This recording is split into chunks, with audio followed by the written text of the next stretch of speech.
I don't think, I know there was. I wrote we did a tour in 83, I think it was, and I wrote a article questioning the honesty of pacifism, in the sense that it's very easy to preach it, but can you follow it through? But anyway, that was, you know, it was becoming obvious by then that, you know, there was a very distinct separation going on. And it wasn't just sort of the pacifist activist thing, it was the security, not security thing, or the sort of spiritual materialist thing, all sorts of different things, you know, there were schisms appearing. And so there's that. I mean, that's a simple thing, but it's quite an important thing, because some of the people were obviously sort of, well, they were sort of looking at it as a livelihood. Well, I don't get that. I don't understand livelihood. You know, I understand life, but I don't understand livelihood. You know, I think it's a sort of absurdity. We're not prostitutes. I'm not a prostitute. I was actually quite ill, physically ill. I kind of wore myself out, because for me it was continual. You know, the band kind of rehearsed and did the gigs, and, you know, I would be there doing the films and operating a lot of the stuff. But when I got back, I would have to start a new cover. So it was quite an intense kind of 8-9 years.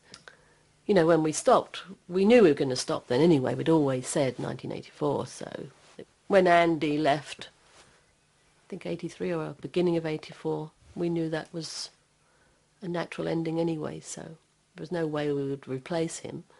He just wanted to get back to what he really wanted to do, was painting and stuff. And I think he was worn. I think everybody was worn out, quite honestly. You know, and also, you know, the whole way we'd been put on a pedestal, you know, and the way people were waiting for Crass to, what should we do next, you know, and that wasn't what we were there for. You know, it was to empower people, not to empower people to say, well, what do we do now? You know, where do we go next? You know, that wasn't our role. You know, we were just trying to share maybe an insight that we felt we had and experiences that we'd had. In the very beginning, 1984 was the cut-off time anyway. If we couldn't say what we wanted to say in that time, then there was no point in going on.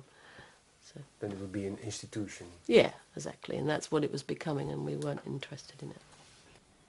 You know, 7 years away from your own being is a long time, and we all were. Is that what it felt like? Yeah, yeah. I mean, we were living we were living we were living a theatre, you know, for day and night. You know, I remember once making love with Eve and thinking, oh, I'm making love to Eve Libertine. I'm not making love to Bron Jones, who's my girlfriend. You know, I'm making love to a sort of idea.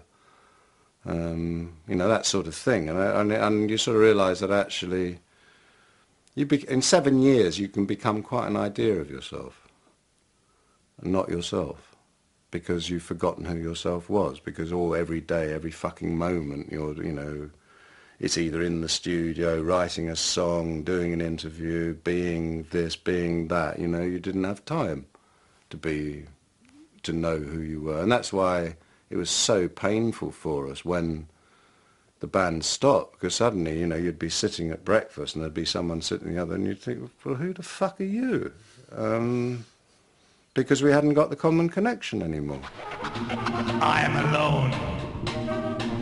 I don't know about you. And I am the moment. And I am the grace. And this is my time. And this is my place. I won't accept no sorry apology. No pale reflection of possibility. There is no force but my own.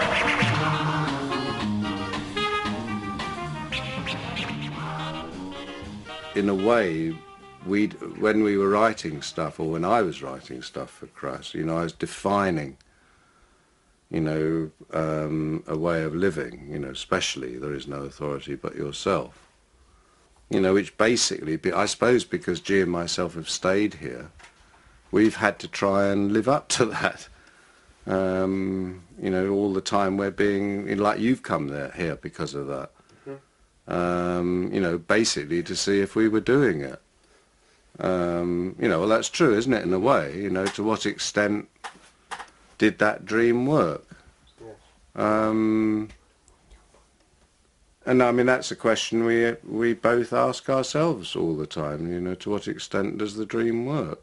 You know, how could we make it work better?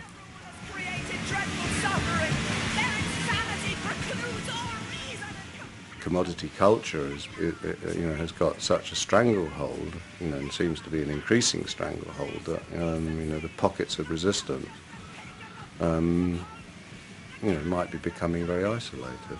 Where are the angry young men and women of today that are actually saying, apart from little band, you might see a punk rock band in a pub somewhere, but where are these people in the establishment or in the established, you know, pop world or the music industry who are saying, this is fucking wrong, fuck you, stand up and, you know, what happened to that voice? It's all sort of gone.